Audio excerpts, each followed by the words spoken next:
The 5.6 Spiral Abyss is very interesting. Despite being relatively easy, the bosses have some of the strangest mechanics that we have seen, and they can be rather unintuitive and can result in some very creative solutions. So in this video, I'm going to give you some tips on the new Spiral Abyss, as well as talk about the overall usage rate to see what other people have been using to beat the Abyss, and talk about the overall implications on the Genshin meta. Welcome to Jello Impact, where we build and test every single character to help you decide who you want to wish for and build. By the way, if you want to see my first time clears, as always, they are available on Patreon, or you can catch me live on Twitch. I'll link both in the pinned comment. And if you want to support the channel in a different way, subscribing really helps. We're going to do our biggest giveaway ever at 100,000 subscribers. So if you haven't done so, I would really appreciate it. Thank you. So when this Abyss first came out, people actually had a really hard time with it, especially the lava dragon statue. This monster has basically 3 different phases. In the first phase, he just has ridiculous resistances to all damage, and so your first priority is filling up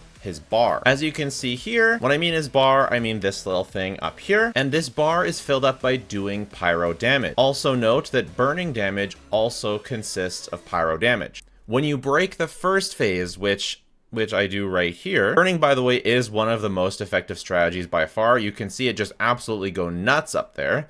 When you break the first phase, it goes into the second phase. Now, in this second phase, there's another bar, so it can be confusing if you don't know that there's 2 bars. The second bar breaks the same way, but things are different during this second phase. During the second phase, all the resistances he has to elements is lowered for every element except for pyro. So if you want to deal pyro damage, you have to break the second bar. However, if you do hydro or cryo damage to it, reduces the amount of bar that is being filled up. So for example, right here, for this first one, I tried to play Burning Mualani, and you can see that it's filling up real fast. Everything's going great. And I was trying to do damage during its first phase, but I accidentally did a hydro hit right here.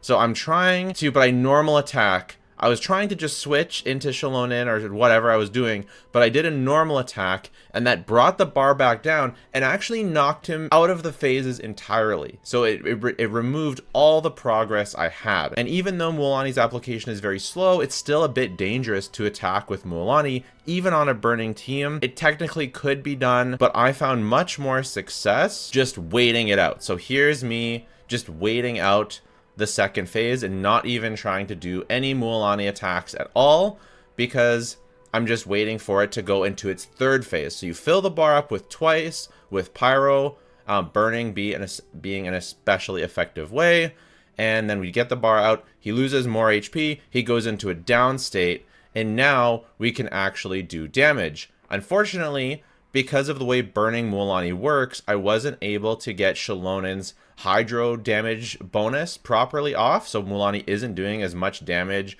as she ideally would, and you only have 15 seconds of the boss in his down state. So I had to decide, hey, you know what?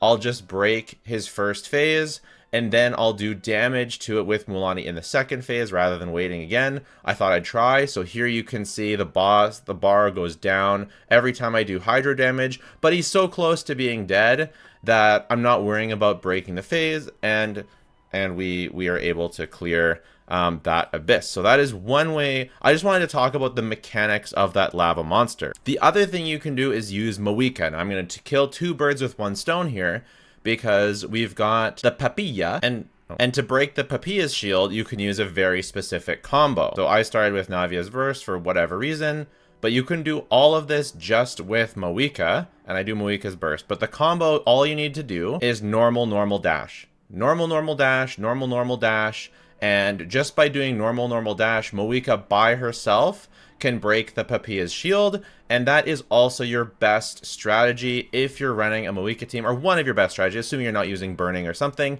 to break the lava dragon statue's shield. So those are basically my tips, because other than that, you don't need to worry about it too much. Burning is also amazing against the papilla. So kind of the best things on the second side is anything with Moika, because you can do normal dash, and beat the Lava Dragon. You can apply that same thing that I did with Mualani to Moika Hyper with the Cryo, the Melt team. Burning stuff with Keqing. Overloaded stuff is incredible on the second side. Chlorand is incredible. Varessa is incredible because they have so much application. A lot of people think that you need Night Soul to defeat the Mimesis or the Papilla, but you don't need Night Soul. Just elemental application is very effective. It's just that Night Soul application is 3 times as effective. So Night Soul is very effective, but something with slow Night Soul, like Xiaolonin or Mualani, not very effective. Whereas something without Night Soul with fast application, such as Chlorand or Fischl, are very, very good. And then the first half, you can literally pretty much do whatever. First half is basically a joke. It's all about making sure the second half has the right checks. So those are my tips for the second half, and I am curious to see the Abyss usage rates to see what people are doing. So Furina, number 1. Furina, super good with not only Neuvillette, but Escoffier and both. She's actually kind of really bad on the second half because using Furina at all will kill your Lava Dragon statue ability unless you just use her after it's downed. So most people are likely using Furina on the first half. She's not especially buffed by the first half. I think this just shows once again how broken Furina is overall as a character. She got even better with Escoffier. Keqing, 80% of people using Keqing. Burning is absolutely incredible on the second half. Moika on the second half. That's actually crazy, by the way, that Keqing is so used on the second half. Emily, same sort of thing. I chose to showcase Nahida with Mualani because I feel like a lot of people have Nahida, but not a lot of people have Emily. If you have Emily, that's even better, because Nahida is not doing all that much for Mualani except for that EM buff, whereas Emily is doing a bunch of dendro damage, which will really help you kill the lava monster in the second phase. Bennett, of course, just absolutely broken. Neuvillette, almost exclusively going to be used on the first half. Very, very bad on the second half, honestly. Escoffier, amazing on the first half. Bad on the second half. Citlali, she can go on either side because, like I said, you can just you can just do Moika Hyper or Arlecchino or whatever, and then use Citlali during the third phase of the boss when he's fully downed. Kazuha's good on the first half. Grouping is nice. Not especially crazy, but good. Varessa, good on both sides easily, especially the second side, of course, with Overloaded. Xiangling, one of your best tools on the second half if you don't have Moika. Wriothesley, fine, mostly on the first half. Shenhe, usage rising like crazy as a result of Escoffier. You love to see it. Chaska, great on the second side. If you're using her on a team with Pyro, you may not be able to use her, or with Cryo or Hydro, sorry. You may not be able to use her during the first or second states of the lava monster, but on the third you could. Ayaka, Yelan, this all makes sense. Baizhu and Zhongli finally taking a dip in usage. Took absolutely forever to see them drop below 20%, but here we are. Still relatively high, considering Auroron's also one of the best tools on the second side, and same with Chlorand, but it is what it is. Kuki, Raiden, Mualani, Chiori, Siegewein, so these are all fairly niche uses, I would say. Anything below this. Hyper Bloom. Can you even use Hyper Bloom on the second side? I don't see any usage in the top 10. Ayato getting a small boost. I do always like to look at the trends as well. 57% up for Keqing, 50% up for Emily, 14 and 12% Ayaka. I would have expected to see them be even higher, but I guess they weren't like crazy low. They basically doubled their usage rate since. Varessa being much more used. Furina getting a big bump, even though already at such a high 80%, that bump is very relevant. Massive increase for Auroron, almost double.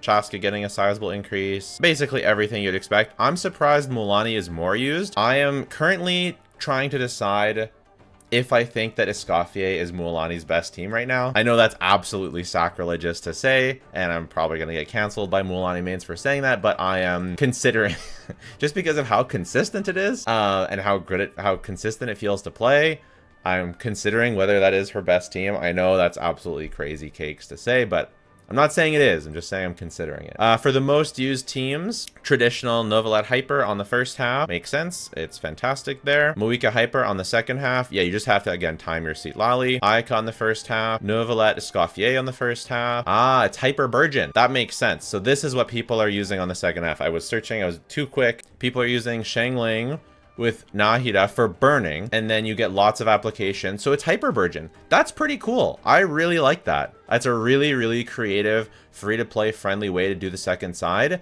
This has a ton of elemental application and not like a crazy amount of damage, but because the DPS check is so low, it's all about that elemental check. So hyper burgeon on the second side makes a lot of sense. I really like that. Very creative, very good. Varessa without Moika, Varessa with Moika, and both Chlorand works on both of these. Well, Chlorand works with the Moika one, not really as much.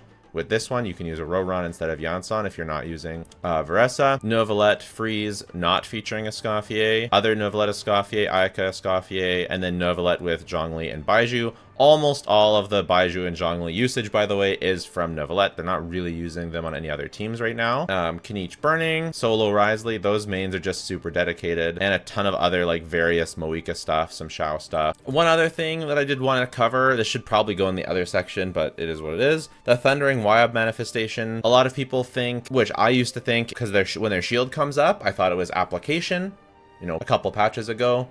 But it's actually just raw damage, raw unreacted damage that breaks the Wyab's shield. It's not Night Soul anything, it's not application, it's just raw unreacted damage. There's not really any tricks for this Aramite Stone Enhancer or the Wind Operative. Like, yeah, you want a healer ideally for the Wind Operatives, for the Aramite guys. You know, if you beat his alligator, it's easier to beat him.